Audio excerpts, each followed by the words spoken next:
panibagong vlog na naman at panibagong papanoorin nyo.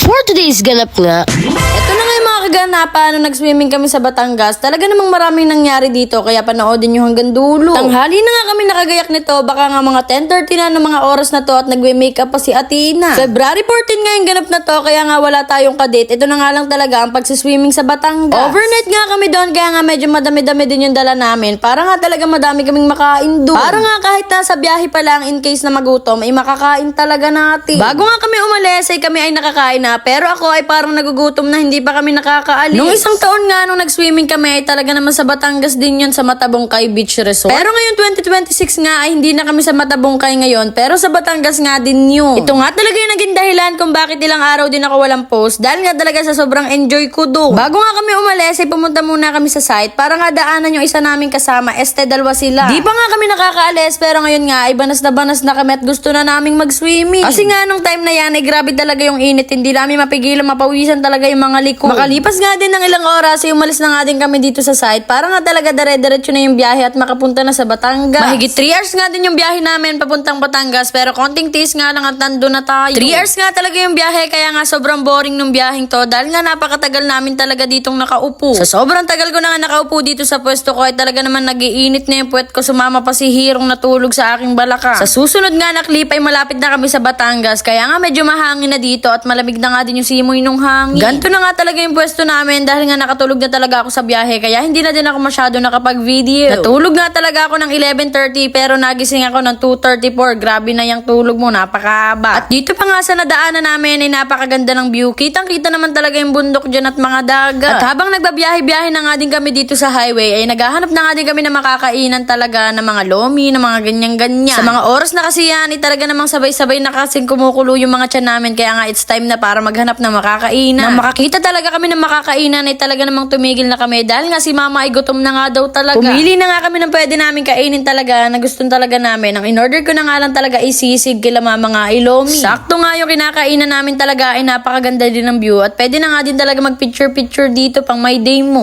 Habang inaantay nga yung in-order namin pagkain ay nag-picture-picture muna kami dito at nag-video-video nga para talaga ipakita sa inyo. Mabilis nga lang yung nag-serving dahil nga wala masyadong kumakain dito at kukunti nga lang at pagkatapos nga nun at na ito na nga ang aming pagkain at kumain na nga din kami ng mabilisan lang. Binilisan na nga namin yung pagkain namin dahil nga mahaba pa yung magiging biyahe namin. Nasa mahigit 1 oras pa nga kaya nga pagkatapos namin kumain ay lumarga na nga ulit kami. Sobrang sarap talaga bumiyahe pag talaga yung mga nadadaanan nyo, napakagaganda ng view tapos makikita mo pa yung mga dagat. Akala ko nga talaga ay dito na kami magsiswimming dahil nga nakita na namin tong dagat na to pero hindi pala dyan dahil nga maduming tubig yan. I mean malinis naman yung tubig dyan at pwede naman natang liguan pero hindi dyan kami pupunta. Dito nga talaga ay nakapasok na kami kung saan nga talaga kami pupuntang dagat para na nga din talaga makapunta na kami sa aming tutulugan. Meron nga din sila mamang binayaran na 35 daw isang tao pero nga yung mga bata dito sa kotse ay hindi na talaga binayaran, kami na nga lang daw 5. At na ito na nga yung naging room namin, kubo na nga lang siya at makakatulog naman kaming lahat dyan at kasya na nga din kami. First time ko pa nga lang makakatulog sa kubo, talaga namang ngayon na ngayon lang talaga nung nagdagat kami. Ang problema nga lang yung dagat malayo dito sa kubo dahil nga medyo malayo ay lalakad pa tayo ng konti. Medyo malawak nga din yung kubo at meron pa nga yung double deck. Doon nga sila Hero sa taas at naglalaro na nga sila. At na ito na nga, bumaba na nga kami doon sa baba para nga talaga tingnan yung mismong beach at napakaganda nga at naabutan pa namin yung sunset. At dahil nga gabi na nga di kami nakarating dito sa Batangas ay talaga namang nagpahinga na nga kami at diretso na nga tayo sa day 2. Maaga na nga ako nagising dyan at nagkape na nga rin ako at maaga na nga din nagising sila mama. At habang nagkakape nga ako, tinignan ko na nga sila mama. Ito nga ang ginagawa nila, nagluluto na nga sila ng pang-umagahan namin para na nga din makakain kami. Sobrang ganda nga din dito ng mga kubo dahil nga dikit-dikit nga. Ang problema nga lang bawal ka magingay dahil nga pag nag-ingay ka sa gabi, magigising ang lahat. Pagkatapos ko nga magkape ay pumunta na nga ako sa dagat at hindi ko nga inaasahan na low tide pala to pag umaga. Makikita nyo naman yung difference, kahapon nga ay wala pa yung mga bato at umangat na nga sila ngayong maga. Sila Hero nga ay gusto na nga maglangoy pero hindi na nga muna pinaglangoy dahil nga kakain pa daw kami at pagkatapos na nga daw pala kumain tsaka nga daw pala maliligo. Bumalik na nga din ako agad sa kubo para nga talaga tulungan sila mama. Nagbasag na nga ako dyan ng 2 itlog para nga sa gagawing luto dito. Kinakabahan nga ako magbalat ng itlog kasi nga feeling ko nga talaga may sumasamang balat na maliliit. Pero nang maluto na nga lahat ay dito na nga kami kumain sa binayaran nga din nila mama na floating cottage at dyan na nga talaga kami kumain para nga din mahangin. Medyo tumataas na nga din yung tubig sa mga oras na yan kaya nga nakaangat na nga din dyan yung floating cottage. Kung makikita nyo naman may tubig na nga dyan. Kaya ayun nga kumain na nga muna kami at nag-vlog na nga kami habang kumakain para nga makita nyo kung paano kumain si Athena.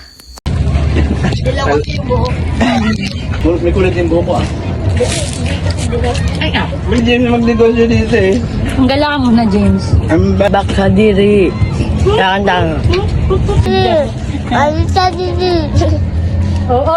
Pagkatapos nga kumain, nag-swimming na nga talaga kami at naglakad-lakad na nga sila mama dyan. Dahil nga mababaw pa yung tubig, ay may time pa si mama para makapagbaba. Hindi nga gaano kalamig yung tubig, kaya nga ayan, hindi nga nilalamig si Athena dyan at maligamgam nga ata yung tubig sa part na yan.